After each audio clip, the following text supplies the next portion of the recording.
check.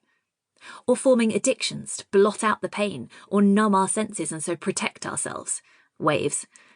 Or working all the time, busying ourselves with the hamster wheel of life and distracting ourselves from uncomfortable feelings by scrolling through social media, just for example. Is it hot in here? If we aim to avoid sadness, even a little, we limit our existence and put ourselves at greater risk of normal sadness tipping over into something more serious.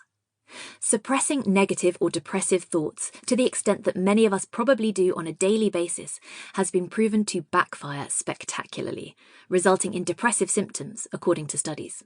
The Harvard University psychologist Daniel Wegner famously led a thought experiment in 1987 where subjects were told not to think about white bears, inspired by the Russian writer Dostoevsky, who once wrote, "Try to pose for yourself this task, not to think of a polar bear, and you will see that the cursed thing will come to mind every minute." So Wegner decided to put this idea to the test. For 5 minutes, participants were asked not to think about a white bear, but to ring a bell each time a white bear crossed their minds. Participants in a second group were allowed to think of anything they wanted, but continued to ring a bell each time the thought of a white bear surfaced. The second expression group rang the bell far less frequently than the first group, who'd been suppressing their thoughts. A second experiment replicated these findings, and Wegner later collaborated with the psychologist Richard Wenslaff to test the theory further, confirming that trying not to think or feel something sad makes us more prone to anxiety, depressive thoughts, and symptoms. It may sound counterintuitive, but Wegner and Wenslaff concluded that fighting sad actually makes the sad worse. This was certainly my experience. I know sad just as intimately as I know happiness, and this book isn't purely professional for me.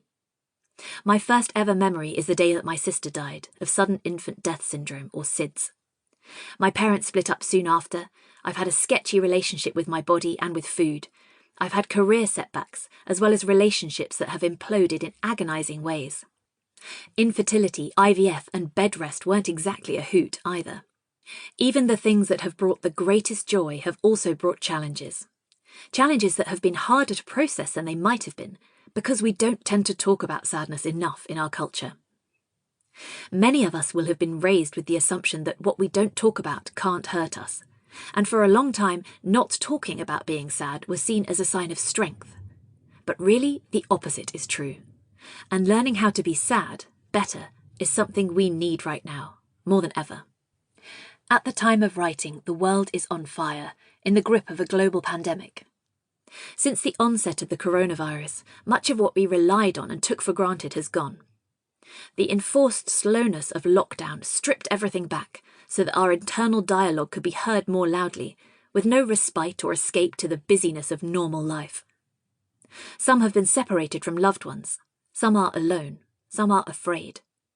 Some have been trapped at home in a relationship with someone with whom, it is now apparent, a continued relationship depended on not being trapped at home together. No one is sure what the world will look like after, or how we'll recover, economically or emotionally, with staggeringly high unemployment and a recession looming. Many of us will experience losses, and all of us will have felt something change. And because we're more globally connected, at least digitally today, we're more aware of what's going on around us. The attacks on trans rights and the Black Lives Matter movement remind us that there is plenty to be sad about. COVID-19 has disproportionately impacted Black communities, both in terms of infection rates and higher mortality. Black people are 4 times more likely to die from COVID-19 than white people, according to figures from the UK's Office for National Statistics. And UCL's COVID-19 social study found that levels of depression and anxiety were higher among those from BAME backgrounds, their term, not mine, during lockdown. We're experiencing record levels of sadness, worry, and anger globally, according to the latest annual Gallup survey. It's now estimated by the World Health Organization that 264 million people globally are affected by depression. Of course, sadness isn't the same as depression. I should know, spoiler alert, I've done both. WHO defines depression as persistent sadness and a lack of interest or pleasure in previously rewarding or enjoyable activities.